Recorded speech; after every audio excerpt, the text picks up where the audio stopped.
Hello students, so our next topic is magnetic field on axial line of a bar magnet और magnetic dipole। आप सभी को पता है बार मैग्नेट को हम मैग्नेटिक डाइपोल भी बोल सकते हैं बिकॉज बार मैग्नेट में 2 पोल्स होते हैं, north pole and south pole. तो हमें यहाँ पे क्या करना है, मैग्नेटिक डाइपोल या फिर बार मैग्नेट की एक्सियल लाइन पे किसी एक पॉइंट पे मैग्नेटिक फील्ड निकालना है। और ये जो टॉपिक आज जो आपको कराए जाएंगे वो सेम टू सेम किसकी तरह है जो हमने यूनिट फर्स्ट इलेक्ट्रोस्टैटिक्स में इलेक्ट्रिक फील्ड के अंदर हमने क्या करे थे, जो टॉपिक करे थे उसमें भी हमने electric field line due to an electric dipole on axial line, equatorial line, ये सब करा था। तो सेम टू सेम हम यहाँ पे भी वही चीज़ करेंगे, बट यहाँ पे हमें मैग्नेटिक फील्ड निकालना है। उससे पहले आपको एक चीज़ रिकॉल करा देते हैं कि जैसे हमने इलेक्ट्रिक फील्ड का फॉर्मूला वहाँ पे निकाला था 1/4πε0 Q/r², ठीक है, विद डेफिनेशन कौन सा वाला, E = F/Q, फोर्स पर यूनिट टेस्ट चार्ज, इस तरीके से किया था। तो सिमिलरली हमें यहाँ पे क्या करना है, मैग्नेटिक फील्ड भी यहाँ पे हमने इसके फॉर्मूले को लिखना है। तो उसके लिए मैंने आपको बताया था 1/4πε0 की जगह हम क्या लिख सकते हैं, μ0/4π यहाँ पे आ जाएगा। Q यहाँ पे तो चार्ज है, लेकिन यहाँ पे क्या होती है, magnetic pole strength upon r², ठीक है, ये चीज़ जाएगी। और अगर मैं इसके फॉर्मूले को बोलूँ कि इसके डेफिनेशन वाले अगर से मेजर किया जाएगा तो किस तरीके से, तो हम यहाँ पे लिख सकते हैं B = F/m। It means it is the force experience by per unit pole strength of that magnet. तो F/m आ जाएगा यहाँ पे। ये इलेक्ट्रोस्टैटिक फोर्स को बताता है, ये मैग्नेटिक फोर्स को बताता है। तो आपको ये फॉर्मूला याद रखना है मैग्नेटिक फील्ड का, ठीक है। तो स्टार्ट करते हैं हम यहाँ पे एक्सियल लाइन के लिए।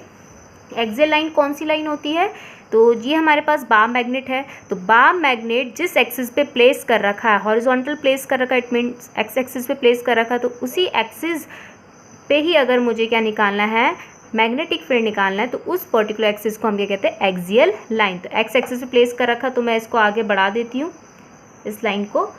ये एक्स एक्सिस है, ये इसका ओरिजिन है ओ, तो ये लाइन कौन सी हो जाएगी, एक्सियल लाइन। तो इसी एक्सियल लाइन पे मैं कोई सा भी पॉइंट लेट कर लेती हूँ, ये पी पॉइंट है। इस पी पॉइंट पे मुझे इस पूरे के पूरे मैग्नेटिक डाइपोल की वजह से क्या निकालना है, मैग्नेटिक फील्ड निकालना है। तो उसके लिए सबसे पहले हम यहाँ पे इसकी पोल स्ट्रेंथ मान लेते हैं M एंड M। और जैसे हमने स्टार्टिंग में करा था, फॉर एग्जांपल मान के चल लीजिए कि यहाँ पे मैंने क्या रखा हुआ है, किसी एक मैग्नेट का नॉर्थ पोल रखा हुआ है। वैसे कोई भी आइसोलेटेड नॉर्थ पोल या साउथ पोल एग्जिस्ट तो करते नहीं हैं, लेकिन हम इमेजिनरी मान के चल लेते हैं कि यहाँ पे किसी एक पर्टिकुलर बार मैग्नेट का नॉर्थ पोल है, ठीक है। और या फिर हम ये भी बोल सकते हैं कि इस पी पॉइंट पे अगर मैं मैग्नेटिक फील्ड लाइन देखूँ सिर्फ इस नॉर्थ पोल की वजह से, ठीक है, सिर्फ इस नॉर्थ पोल की वजह से जो इस पी पॉइंट पे मैग्नेटिक फील्ड लाइन होगी वो कहाँ से निकलती है, नॉर्थ पोल से निकलती है, ठीक है। तो यहाँ पे हम मान के चल लेते हैं B1 मैग्नेटिक फील्ड है, किसकी वजह से, due to this north pole. अब आप इस नॉर्थ पोल को भूल जाइए, अब इस साउथ पोल को देखिए। साउथ पोल के लिए इस पी पॉइंट पे जो मैग्नेटिक फील्ड लाइन होगी वो कैसे बनेगी, साउथ पोल पे मैग्नेटिक फील्ड लाइन एंटर करती हुई दिखाई देती है। तो इस पी पॉइंट से मैं कहाँ की तरफ बनाऊंगी मैग्नेटिक फील्ड, B2 इधर की तरफ बनेगा। So B1 is the magnetic field due to its north pole and B2 is the magnetic field due to its south pole। अब अगर मैं दोनों के केस में देखूं कि यहाँ पे B1 ग्रेटर है कि B2, तो यहाँ पे B1 is greater than B2 होगा। क्यों, क्योंकि आप यहाँ पे देख रहे हैं कि जो P पॉइंट है, P पॉइंट नॉर्थ पोल की ज़्यादा नज़दीक है और साउथ पोल से दूर है। तो जो जितना नज़दीक होता है उसके लिए मैग्नेटिक फील्ड की वैल्यू उतनी ज़्यादा निकल के आती है। तो it means at P point B1 is greater than B2। अब यहाँ पे एक डिस्टेंस भी ले लेते हैं, जैसे हमने पहले लिया था ये R डिस्टेंस। तो ओरिजिन से जो P पॉइंट की डिस्टेंस है वो क्या है, यहाँ पे R है।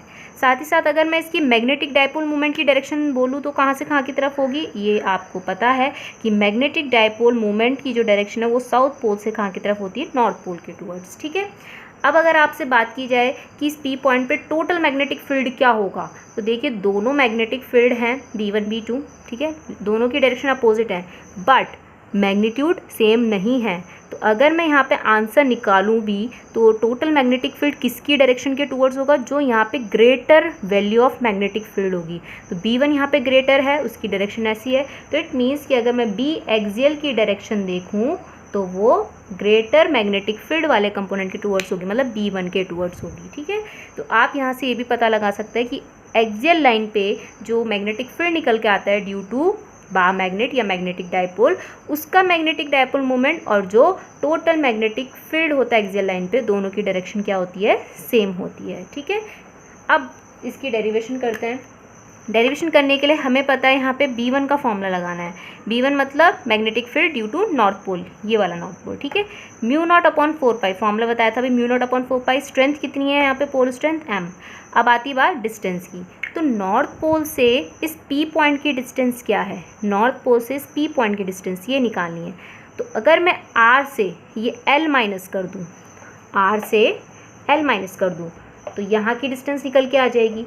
तो मैं यहाँ पे लिख सकती हूँ R माइनस L का होल स्क्वायर। R स्क्वायर था ना, तो डिस्टेंस क्या है यहाँ पे, R माइनस L का whole square. Equation first. B2 magnetic field due to south pole. So S से लेकर P तक की डिस्टेंस ये L है और ये R है, टोटल कितना हो जाएगा, R plus L distance. So formula μ0/4π, pole strength इसकी भी m है क्योंकि हम मैग्नीट्यूड फॉर्म में लिख रहे हैं, R प्लस L का होल स्क्वायर। इक्वेशन 2। अगर मुझे यहाँ पे निकालना है total magnetic field B axial, तो कैसे निकल के आएगा, B एक्सियल देखो होगा तो दोनों का प्लस ही, लेकिन दोनों की डायरेक्शन अपोजिट है, तो इसलिए हम यहाँ पे क्या लिखेंगे, greater value of magnetic field minus का smaller value of magnetic field. ठीक है, अब वैल्यूज़ रख देते हैं इसकी इक्वेशन फर्स्ट एंड सेकंड से। तो मैं डायरेक्ट यहाँ पे आपको बता रही हूँ कि कॉमन क्या आएगा, दोनों में कॉमन क्या है, μ0/4π m कॉमन है। B1 का जो यहाँ पे अंदर कॉमन जो बचेगा यहाँ पे R माइनस L का होल स्क्वायर, और माइनस ये साइन B2 का जो बचेगा यहाँ पे 1/R प्लस L का होल स्क्वायर। μ0m/4π दोनों से कॉमन लेके मैंने बाहर रख दिया है। ठीक है, अब यहाँ पे लेंगे हम एलसीएम, μ0/4π m। एलसीएम क्या आएगा, जो भी इन दोनों का डिनोमिनेटर होगा उसका मल्टीप्लिकेशन हम लिख देंगे R माइनस L का whole square and R plus L का होल स्क्वायर। क्रॉस मल्टीप्लाई कराएंगे तो ये आएगा R, यहाँ पे तो आएगा जो इसका मल्टीप्लिकेशन होगा R प्लस L का होल स्क्वायर माइनस का R माइनस L का होल स्क्वायर, ये माइनस दोनों के लिए। ठीक है, अब आपने फॉर्मूला पढ़ रखा होगा A minus b a plus b, वो क्या होता है a square minus b square, और स्क्वायर है दोनों के ऊपर तो वहाँ पे क्या आएगा, होल स्क्वायर। तो इसको मैं ऐसे लिख सकती हूँ μ0/4π m। न्यूमरेटर अभी सॉल्व करेंगे, ये हो जाएगा R² माइनस L² का होल स्क्वायर। इसको सॉल्व करेंगे ए प्लस बी के होल स्क्वायर के फॉर्मूले से खोलेंगे, इसे ए माइनस बी के होल स्क्वायर के फॉर्मूले से खोलेंगे, तो ये फॉर्मूला आएगा हमारे पास R² plus L² plus 2LR।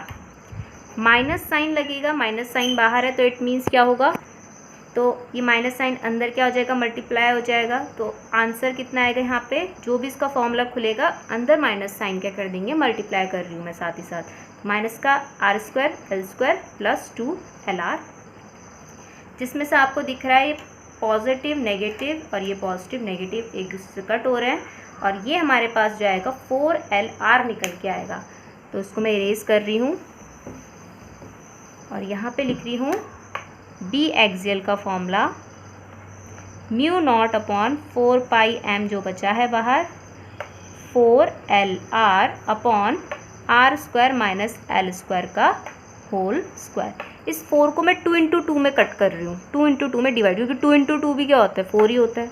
So B axial is equals to μ0/4π m 2 × 2LR। 4 को मैंने 2 × 2 लिख दिया है, R² माइनस L² का होल स्क्वायर। ये फॉर्मूला किसका अगर आपसे पूछ लिया जाए तो m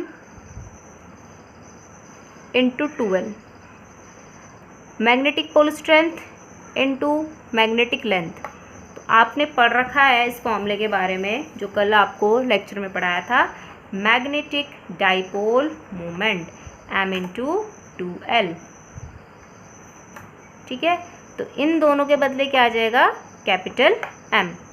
so B axial is equals to mu naught upon 4 pi, तो ये दोनों तो m में कन्वर्ट हो जाएंगे, बचा क्या है 2r, तो मैं पहले 2 लिख रही हूँ और इसके बदले m इंटू 12 के बदले capital M magnetic dipole moment, और फिर ये जो r बच रहा हुआ as it is, denominator as it is r square minus l square का होल स्क्वायर।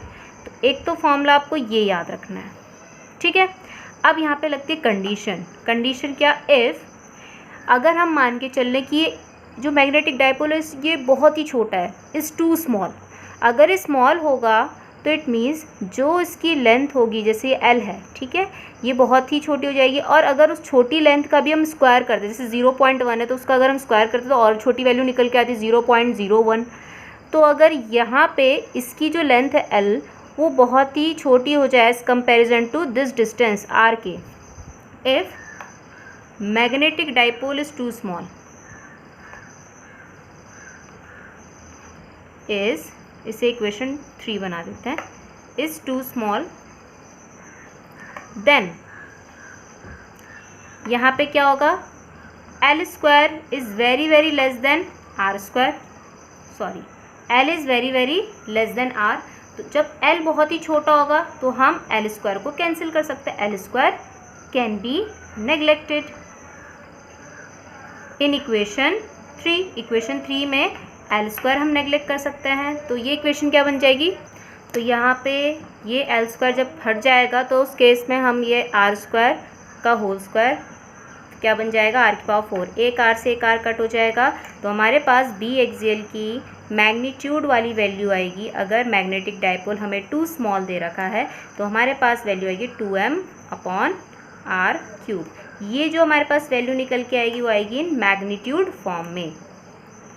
तो अगर आपके पास क्वेश्चन में ये बोल रखा है न्यूमेरिकल में कि magnetic dipole is too small, तो आप उस केस में ये फॉर्मूला लगाएंगे, लेकिन अगर मैग्नेटिक डायपोल की कोई ना कोई वहाँ पे लेंथ दे रखी है तो आपको ये फॉर्मूला लगाना है, ठीक है। वरना आपको ये फॉर्मूला तो प्रॉपरली याद होगा ही, क्योंकि वो हमने E एक्सियल भी ऐसे ही निकाला था, जो कि आया था 1/4πε0 2p/r³। यहाँ पे p नहीं है, यहाँ पे क्या हो जाएगा m, मैग्नेटिक डायपोल मोमेंट, ठीक है। अब अगर मुझे इसे वेक्टर फॉर्म में लिखना है तो वेक्टर फॉर्म में कैसे लिखेंगे, अगर मैं LHS में देखूँ तो LHS में मैग्नेटिक फील्ड एक्सियल ये है वेक्टर क्वांटिटी, और RHS में मैग्नेटिक डायपोल मोमेंट है वेक्टर क्वांटिटी। और दोनों की अगर मैं डायरेक्शन देखूँ फ्रॉम डायग्राम, दोनों की डायरेक्शन बिल्कुल सेम है, अलोंग px, ठीक है, अलोंग px है, तो इट मीन्स यहाँ पे दोनों के बीच में साइन क्या आएगा, पॉजिटिव का ही आएगा, नेगेटिव का नहीं आएगा। तो इसको मैं ऐसे लिख सकती हूँ, B एक्सियल ऊपर vector is equals to μ0/4 pi 2m ऊपर वेक्टर अपॉन r³। इससे पता लग रहा है कि B axial is along m vector magnetic dipole moment, ठीक है, दोनों की डायरेक्शन सेम होती है। नेक्स्ट करते हैं फॉर इक्वेटोरियल लाइन के लिए। इक्वेटोरियल लाइन का मतलब कि जिस एक्सिस में हमने उस पर्टिकुलर मैग्नेट को रखा है उसकी परपेंडिकुलर बाइसेक्टर में, उसके परपेंडिकुलर जो हम वहाँ पे क्या ले रहे हैं, एक्सिस ले रहे हैं, उस पर्टिकुलर एक्सिस को हम इक्वेटोरियल कहते हैं। जैसे अगर हमने एक्स एक्सिस पे प्लेस किया है तो वाई एक्सिस पे देखना है मैग्नेटिक फील्ड, और अगर वाई एक्सिस पे प्लेस किया मैग्नेटिक फील्ड को तो कहाँ पे देखेंगे, मैग्नेटिक फील्ड एक्स एक्सिस पे देखेंगे, ठीक है। तो उसे कहते हैं इक्वेटोरियल, और इक्वेटोरियल पे जो पॉइंट होगा दोनों पोल से इक्विडिस्टेंट में भी होगा। सो नेक्स्ट डेरिवेशन है, हमें मैग्नेटिक फील्ड निकालना है मैग्नेटिक डायपोल के लिए एट इट्स इक्वेटोरियल लाइन। तो ये हमने मैग्नेट प्लेस कर रखा, वही मैग्नेट है जिसकी पोल स्ट्रेंथ m और m है, स्मॉल m, ठीक है। मैग्नेटिक लेंथ है 2l, तो इसलिए सेंटर से लेंथ ले रखी है l एंड l, और ये जो p पॉइंट है हमने ले रखा है इसके परपेंडिकुलर बाइसेक्टर वाली लाइन पे। तो ये है p पॉइंट कहाँ पे, इक्वेटोरियल लाइन पे, जो कि है अलोंग y एक्सिस। अगर मैं यहाँ पे से बनाऊँ तो ये कौन सी लाइन में होगा, y एक्सिस में, ठीक है, y एक्सिस। अब बात आती है यहाँ पे एट P पॉइंट पे हमें दोनों के लिए मैग्नेटिक फील्ड लाइंस ड्रॉ करनी है, मैग्नेटिक फील्ड की डायरेक्शन ड्रॉ करनी है। और उससे पहले हमें ये देखना है यहाँ पे ये जो दोनों के दोनों डिस्टेंस है, मतलब S से P की तरफ और N से P की तरफ दोनों सेम हैं, ठीक है। और सेंटर से P की डिस्टेंस जैसे हमने पहले ली थी R, यहाँ पे भी क्या लेंगे, R ही लेंगे, ठीक है। और ये थीटा एंगल, दोनों के एंगल्स भी क्या होंगे, सेम होंगे। अब बात आती है सबसे पहले B1, तो आपको पता है इसी लाइन पे ड्रॉ करना है हमें। ये नॉर्थ पोल, इस P पॉइंट के लिए, P पॉइंट पे अगर मैग्नेटिक फील्ड की डायरेक्शन ड्रॉ करेंगे तो कैसे बनेगी, बाहर की तरफ, क्योंकि नॉर्थ पोल से मैग्नेटिक फील्ड लाइन कैसे जाती है, बाहर की तरफ। ठीक है, तो मैं ये ऊपर से इसकी हेडलाइन मिटा देती हूँ, आप सबने देख ही ली होगी हेडलाइन क्या है ये। ठीक है, तो ये वाई एक्सिस है B1। ऐसी अगर मैं साउथ पोल के लिए बनाऊँ इसी लाइन पे, इस P पॉइंट की लाइन पे, तो कहाँ की तरफ बनेगी, अंदर की तरफ, क्योंकि साउथ पोल के अंदर एंटर करती है magnetic field and this is B2। अब अगर मैं यहाँ पे बात करूँ किसके लिए, दोनों के रिजल्टेंट के लिए, तो दोनों के रिजल्टेंट के लिए यहाँ पे जो टोटल मैग्नेटिक फील्ड इक्वेटोरियल वाला बनेगा from parallelogram law of factor addition के, तो वो कैसे बनेगा, दोनों के ही बीचों बीच डायगनली, इस तरीके से। ठीक है, तो ये होगा हमारे पास B इक्वेटोरियल। अब आती है बात कि यहाँ पे हम B1 और B2 को रिजॉल्व करते हैं, तो उससे पहले जब ये थीटा है तो बाय अल्टरनेट इंटीरियर एंगल से ये भी थीटा होगा, ये थीटा है तो ये वाला एंगल भी थीटा होगा, by corresponding angles are equal, क्योंकि ये है पैरेलल लाइंस और ये है ट्रांसवर्सल, तो ये एंगल थीटा, तो करस्पॉन्डिंग एंगल से ये भी एंगल थीटा, और पैरेलल लाइन सेम वही लेनी है। अगर ट्रांसवर्सल हम ये लेते हैं तो ये एंगल थीटा है, तो ये भी एंगल थीटा हो जाएगा। तो पहले हम B1 को रिजोल्यूट करते हैं दो अलग अलग पार्ट में। तो जो हमारे पास इधर वाला है, इधर वाला कंपोनेंट है, ये कौन सा होगा, थीटा से रिलेटेड है, तो इट मीन्स इसको हम क्या लिख सकते हैं, B1 कॉस थीटा, और ये वाला कौन सा होगा, B1 साइन थीटा। B2 ये है, तो B2 के इधर वाला कौन सा होगा, थीटा यहाँ पे, तो ये होगा B2 कॉस थीटा, और यहाँ पे आपको दिख रहा है B इक्वेटोरियल में इन दोनों के दो कंपोनेंट आ रहे हैं, B1 कॉस थीटा और इसका B2 कॉस थीटा, और यहाँ वाला कौन सा होगा, B2 sine theta.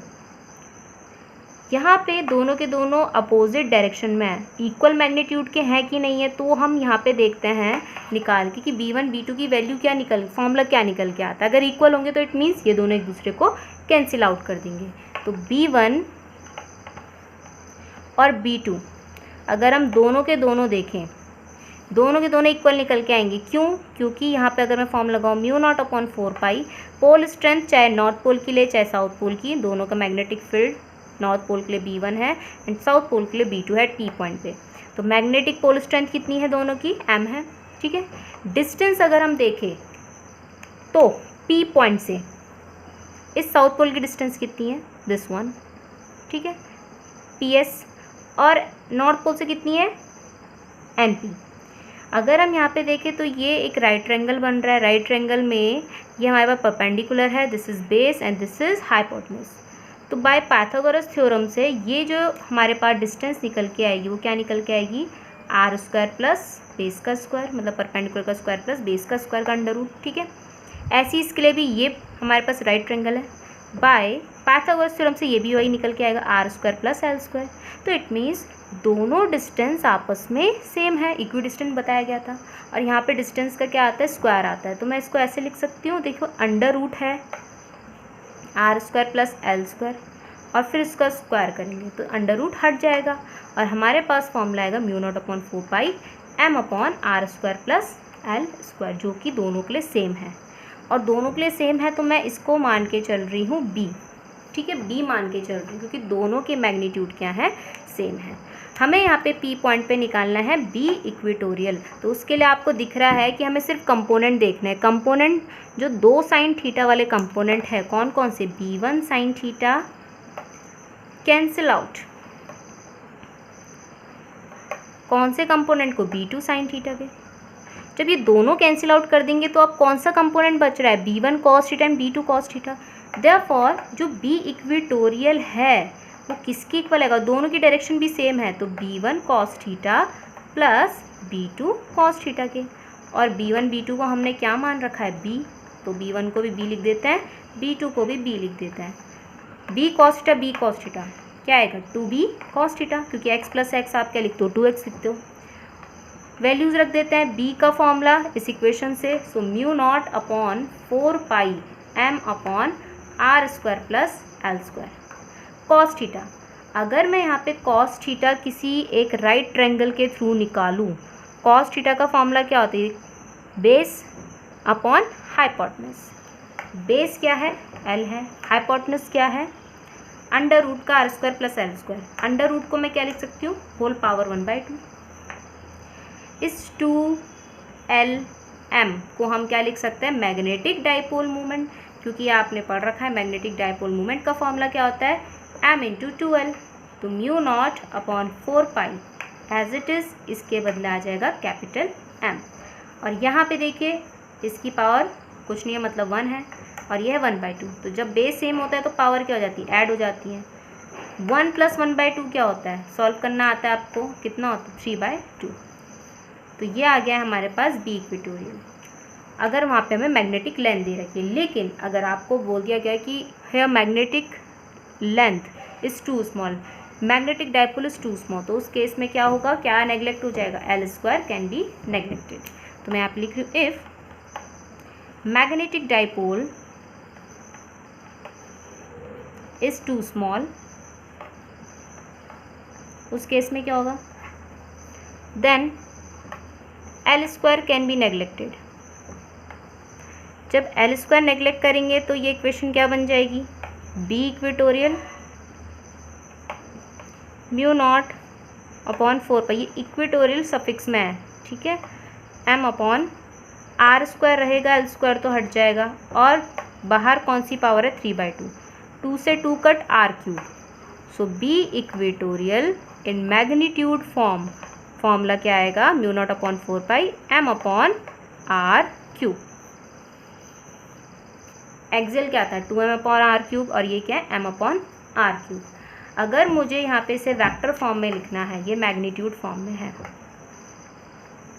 Vector form में लिखना है, तो वेक्टर फॉर्म में लिखने के लिए पहले तो मैं वेक्टर क्वांटिटीज़ जो है उनके ऊपर वेक्टर लगा देती हूँ, μ0/4π m के भी ऊपर वेक्टर।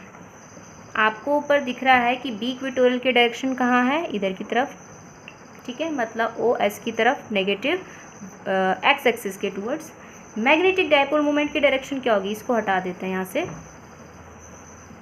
तो देख के बताइए, ये है हमारे पास साउथ पोल, ये है north pole. Magnetic dipole moment की डायरेक्शन कहाँ है, मैग्नेटिक डाइपोल मोमेंट की डायरेक्शन साउथ पोल से नॉर्थ पोल के टूवर्ड्स।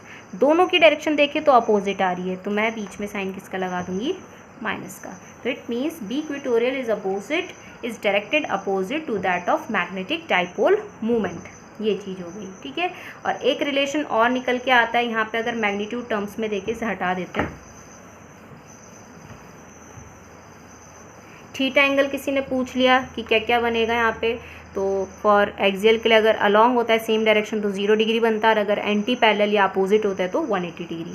तो अभी हमने यहाँ पे निकाला था बी एक्सियल, अभी निकाला था, जो कि निकल के आया था μ0/4π 2m/r³, जिसमें अगर मैं μ0/4π m/r³ देखूँ तो किसकी वैल्यू है, बी इक्वेटोरियल की। तो मैं ऐसे लिख सकती हूँ, B axial is equals to twice of B equatorial. तो अगर आपसे पूछ लिया गया दोनों में से कौन बड़ा है, so b axial is greater than b equatorial, ठीक है, ये हो जाएगा। नेक्स्ट जो डेरिवेशन हमारे पास अब वो है torque on a magnetic dipole placed in uniform magnetic field, जो कि हमने इलेक्ट्रिक डाइपोल के लिए भी निकाला था और करंट लूप के लिए भी निकाला था। इलेक्ट्रिक डाइपोल के लिए क्या निकल के आया था, जब उसे किसी इलेक्ट्रिक फील्ड के अंदर रखा था, tau is equals to P × E, PE sin theta. और करंट लूप के लिए क्या निकल के आया था, M × B, MB sin theta. तो सेम हमें MB sin थीटा यहाँ पे भी निकालना है, ठीक है, लेकिन किसके लिए, मैग्नेटिक डाइपोल या बार मैग्नेट के लिए निकालना है। और उसके बाद उसकी निकालेंगे हम पोटेंशियल एनर्जी, जैसे कि हमने पोटेंशियल एनर्जी निकाली थी इलेक्ट्रिक डाइपोल की। तो ये होमवर्क आपके लिए होगा आज के लिए, कि जो भी आपके पास हमने इलेक्ट्रिक फील्ड के लिए निकाला था फॉर इलेक्ट्रिक डाइपोल के लिए, torque exerted on electric dipole placed in uniform electric field, जो पूरी वो डेरिवेशन थी, पूरा आपको उसको किसके टर्म में करना है, यहाँ पे मैग्नेट के लिए करना है, मैग्नेटिक डाइपोल के लिए placed in uniform magnetic field. आपको कुछ नहीं करना है, बस वहाँ पे जहाँ पे क्या आ रहा था, बी आ रहा था, वहाँ पे ई आ रहा था, वहाँ पे बी लगा देना है। और जहाँ पे क्यू की वैल्यू आ रही थी वहाँ पे एम पोल स्ट्रेंथ हो जाएगा, जहाँ पे 2a आ रहा था वहाँ पे 2l हो जाएगा। तो आपको एक टॉर्क निकालना है, दूसरा पोटेंशियल एनर्जी। पोटेंशियल एनर्जी क्या निकल के आई थी इलेक्ट्रिक डायपोल की, याद होगी आपको, PE cos थीटा, ठीक है, माइनस का PE cos थीटा था। यहाँ पे क्या आएगा, MB cos थीटा, वो भी माइनस का। और स्पेशल केसेस तो आपके लिए ये होमवर्क है कि आपको ये डेरिवेशन करके लानी है होमवर्क में। Torque on a magnetic dipole placed in a uniform magnetic field and potential energy of magnetic dipole placed in a magnetic field, ठीक है, विद देयर स्पेशल केसेस, कि कहाँ पे पोटेंशियल एनर्जी मिनिमम होगी, कहाँ पे मैक्सिमम होगी, कहाँ पे ज़ीरो होगी। तो ये आपको होमवर्क में करके आना है।